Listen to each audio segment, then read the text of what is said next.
voy a presentar la tremenda entrevista que vamos a tener hoy. Vamos a estar hablando con Christopher Valladares.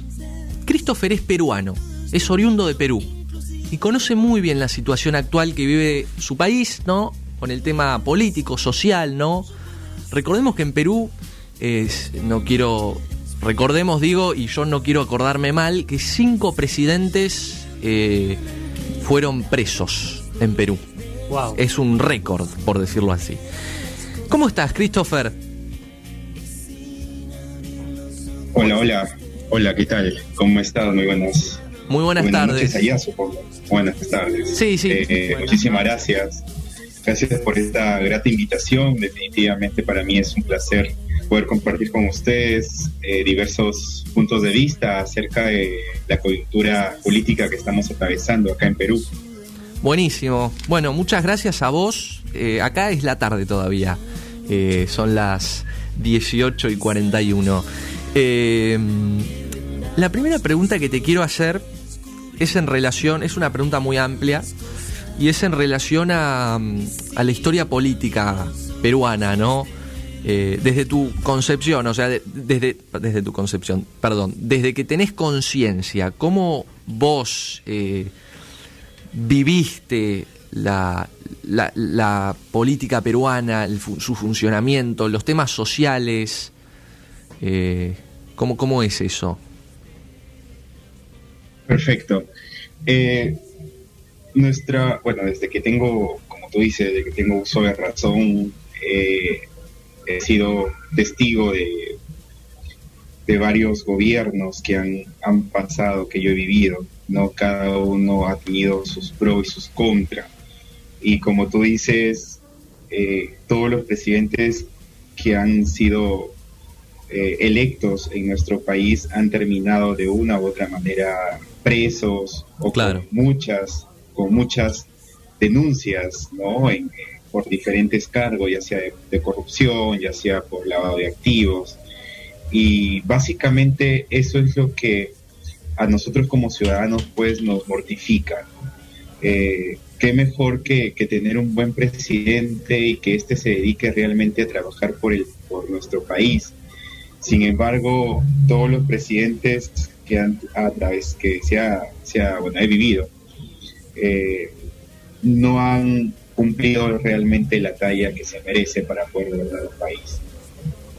Claro. Sí. Christopher, te quiero hacer una pregunta. ¿Cómo viste esta elección, ¿no? Que bastante polarizada? Por un lado, Pedro Castillo en la izquierda y por otro lado, Keiko Fujimori en la derecha, que ha ganado ahí raspando por decimales, básicamente. ¿Cómo viste eso y qué esperás de que se haga? ¿Qué esperás, digamos, próximamente cómo surja esto en el pueblo peruano? ¿Pensás que va a haber grietas, va a estar la sociedad separada? ¿Cómo lo ves eso? Fíjate que para la mayoría de los peruanos ha sido muy sorprendente los resultados de la segunda vuelta. Sí. ¿No? Jamás imaginamos que por un lado Pedro Castillo, si bien es cierto, recién se hizo conocido en el año 2017, si no me equivoco, liderando una marcha por estos reclamaban derechos al Ministerio de Educación que no reconocía, no les reconocía. Y por otro lado está Keiko Fujimori, que si bien es cierto, es la tercera vez que postula para ser presidente del Perú, y ya tiene precedentes de rechazo, ¿no? Acá en Perú el antifujimorismo la campaña antifujimorista es una ola inmensa, ¿no? Y para mí fue totalmente sorprendente que los dos estén en la segunda vuelta, que hayan ganado. Claro, porque pero bueno, somos un país democrático y mayoría gana, como se dice. También hubo Fujimori padre, ¿no? Claro, justamente por eso, ¿no? Fujimori arrastra lo que hizo su padre, que si bien es cierto, hizo cosas buenas en su gobierno, pero muchos lo llaman a Fujimori pues dictador, ¿no? Porque él cerró el Congreso, hizo cambio de constitución, ¿no? Y eso es lo que ha conllevado que durante muchos años el peruano tenga un rechazo al Fujimorismo. Es por ello de que Keiko Fujimori, imagínate, en su tercera postulación no ha podido ganar. ¿Y cómo ves a tu pueblo, ¿no? Al pueblo peruano con la victoria de Pedro Castillo? ¿Lo ves contento? ¿Lo ves mal?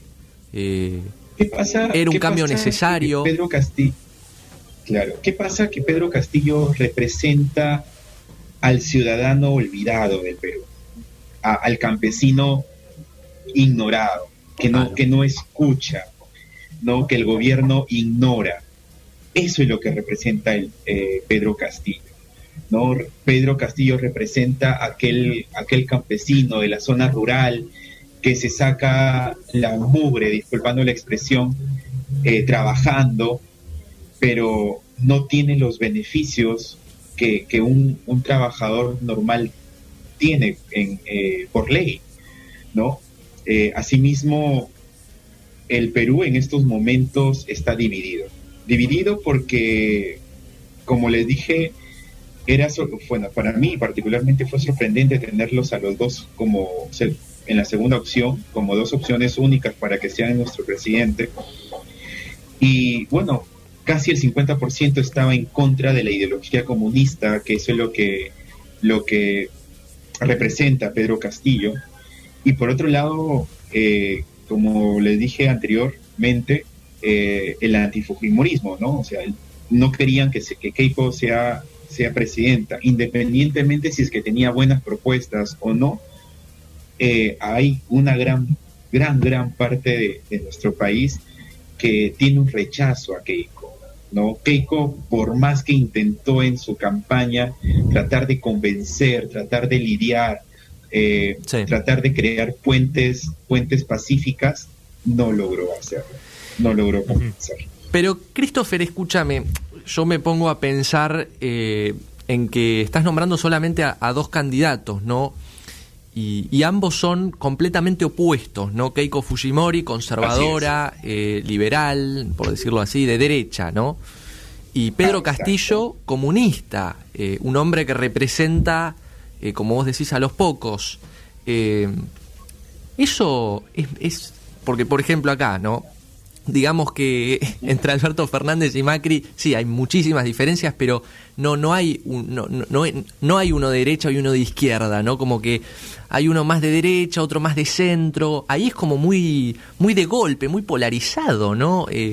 ¿Hay más partidos que estén en el centro o solo hay...? Claro. O, ¿cómo es eso? Claro que sí. Hay diferentes candidatos que han postulado en la primera vuelta, ¿no? Que mostraban una posición centralista, una posición, algunos izquierda pero no tan extrema, ¿no? Otros derecha pero conservadora. Pero, ¿qué pasa con Pedro Castillo?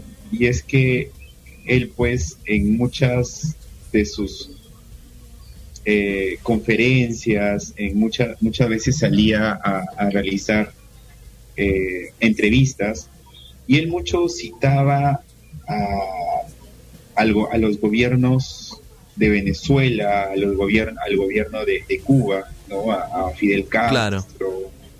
En una ocasión, si ustedes puedan revisar, Pedro Castillo refiere que en Venezuela existe una buena democracia y que el gobierno es muy bueno, ¿no? Pero todos nos preguntamos, si el gobierno fuera bueno, ¿por qué existen tantos venezolanos que han migrado? Claro. ¿No? Acá en Perú es uno de los países a nivel latinoamericano que más venezolanos ha recibido. Y eso es lo que ha generado la incertidumbre, el descontento de personas que no quieren esa ideología, que tienen miedo de decir, oye, nos vamos a parecer a Venezuela, ¿no? Y eso genera, pues, un miedo, miedo al que, oye, tenemos que más adelante migrar a otro país, ¿no? Porque muchas veces, y se ha comparado, ¿no? Los gobiernos, por ejemplo, de Ecuador, cuando estuvo Rafael Correa, Sí. que hizo un buen gobierno, y él era comunista, ¿no? El gobierno de Evo Morales, ¿no? Que también al menos ha hecho un gobierno, digamos, muy rescatable, porque considero yo particularmente que Bolivia, perdón, está muy bien económicamente, ¿no? Claro. Pero lo que genera justamente Pedro Castillo es eso, la incertidumbre de que probablemente nos va a volver como Venezuela. Claro. Sí. Christopher, yo te quería preguntar, ¿qué opinión ves en todos los ciudadanos que tienen sobre el expresidente Martín Vizcarra? Martín Vizcarra, para muchos, fue un presidente que escuchó al pueblo. ¿Qué pasa? Que cuando el año 2016, que fue justamente electo el expresidente Pedro Pablo Kuczynski, justamente le ganó la segunda vuelta a Keiko Fujimori, ¿no? Keiko Fujimori, el partido de Keiko Fujimori, que es Fuerza Popular, tuvo en el Congreso una gran mayoría representativa, ¿no? Entonces, no hubo durante las actividades funcionarias que ellos tenían, no tuvieron una buena relación. Esto hizo que la mayoría parlamentaria vacara o presentara una moción de vacancia al presidente Pedro Pablo Kuczynski, y este se vio obligado a renunciar. Al verse obligado a renunciar, asume, en ese entonces era vicepresidente Martín Vizcarra, y Martín Vizcarra asume la presidencia de la República en un circo político. Si ustedes revisan las noticias, fue prácticamente un circo político, porque salieron muchos audios que inculpaban a Kuczynski para que no lo vaquen, en fin, un sinnúmero de situaciones políticas que desprestigiaban al expresidente en ese entonces. Asume Martín Vizcarra, se creía que iba a existir una buena relación de poderes, ¿no? El poder ejecutivo y el poder legislativo. Sin embargo, otra vez el Congreso se mostró obstruccionista, no permitía que el poder ejecutivo trabajara, y tampoco ellos llegaron a un acuerdo para poder escuchar al pueblo, y para que ellos trabajen en favor al pueblo. Claro. ¿No? Entonces, la ciudadanía, el peruano, estaba cansado. Desde ahí es donde existe y se aumenta la ola en contra del fujimorismo, porque la mayoría parlamentaria era del partido de Keiko Fujimori. Entonces, ya obviamente en nuestra Constitución te dice de que después de haber el Congreso haber rechazado dos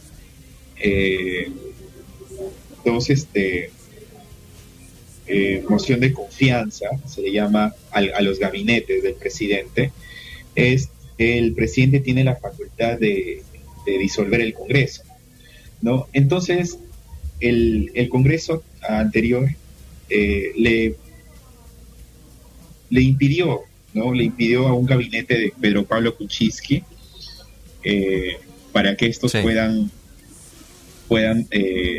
tener la confianza del Congreso, porque eso se trabaja así.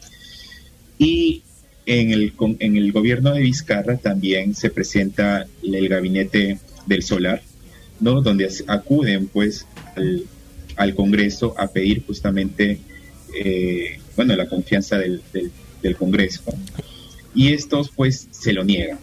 Al haber negado este Congreso 2 veces la confianza del gabinete al gobierno, al poder ejecutivo, el presidente en ese entonces tenía la facultad de disolver el Congreso. Claro. Al hacer eso, Vizcarra generó popularidad, ¿no? ¿Por qué? Porque vio al peruano contento, ¿no? Que por fin un congreso obstruccionista que no dejaba trabajar al presidente, y eso es lo que tenía Vizcarra. Vizcarra, a diferencia de otros, ojo, no es que no sea simpatizante de Vizcarra, sino que escucho mucho a personas que hablan de Vizcarra. No, Vizcarra escuchó al pueblo porque querían que disuelvan el Congreso, y Vizcarra lo hizo. Y pues Vizcarra también tuvo un gobierno pues caótico, porque justo cuando él asume la presidencia, llegó el fenómeno del Niño, ¿no? Y tuvo que buscar la forma de hacer una reconstrucción nacional. Luego de eso se encontró con un congreso obstruccionista, ¿no? Y curiosamente tuvo que disolverlo, y eso generó un caos político, una incertidumbre política.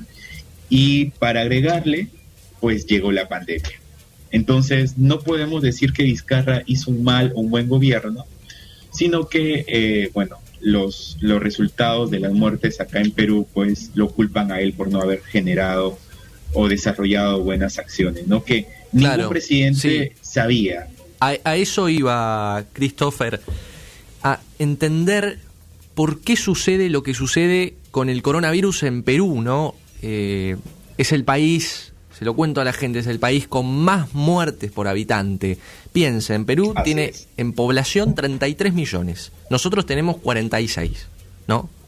Le llevamos unos cuantos millones y solo tenemos 85.000 muertes. Perú tiene muchísima más, 180.000. Es una locura para la cantidad de población que tiene. Y aunque tuviera la nuestra, sigue siendo una locura. La pregunta es, ¿por qué sucede, no? ¿Por qué sucede esto? ¿Por qué crees que sucede? Cuando llega el coronavirus a Perú, nosotros ya sabíamos, ¿no? En ese entonces estaba Vizcarra como nuestro presidente, y lo que yo critico al presidente es no haber cerrado las fronteras, cuando sabíamos que ya estaba el coronavirus, el COVID-19, acá en Ecuador, estaba ahí en Chile, estaba en Argentina y estaba en Brasil. Entonces, si tú, siendo presidente, ya sabías que esta pandemia ya estaba en Latinoamérica, debiste rápidamente cerrar las fronteras, ¿no? Claro. Para así evitar un contagio masivo. Eso es en primera instancia.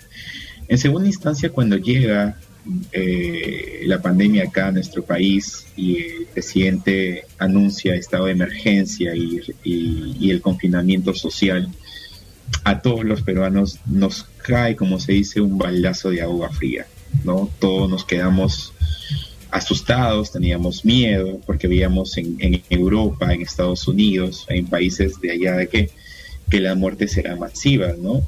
Yo tengo familiares en Estados Unidos, en Italia especialmente, y estos pues me decían que el COVID estaba fuerte, que atacaba en primer lugar a las personas mayores.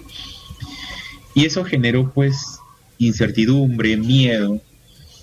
Y el problema que nosotros tenemos, y ustedes deben conocer también, es que el 70% de la población peruana es informal. ¿Qué quiere decir esto? Que ellos viven del día a día, que ellos trabajan del día a día, ellos comen por lo que producen en el día. Claro. Entonces, si tú mandas a una persona que trabaja del día a día, que es un comerciante, que sus ingresos es de acuerdo a lo que produce en el día, obviamente lo vas a poner en un estado de desesperación. Y este dice, o muero por COVID o muero por hambre. Entiendo. ¿Me entiendes? Bueno, entonces tenemos que ir cortando. Te pido 1000 disculpas. No te preocupes. Entiendo que el tiempo es corto y, bueno, ha sido un gusto poder compartir ciertos puntos de vista para que ustedes también tengan conocimiento acerca de la coyuntura política que estamos acá atravesando en Perú. Bueno, tremendo. Gracias, Christopher. Muchas gracias. Tremendo todo lo que nos contaste. Muchísimas gracias, Christopher.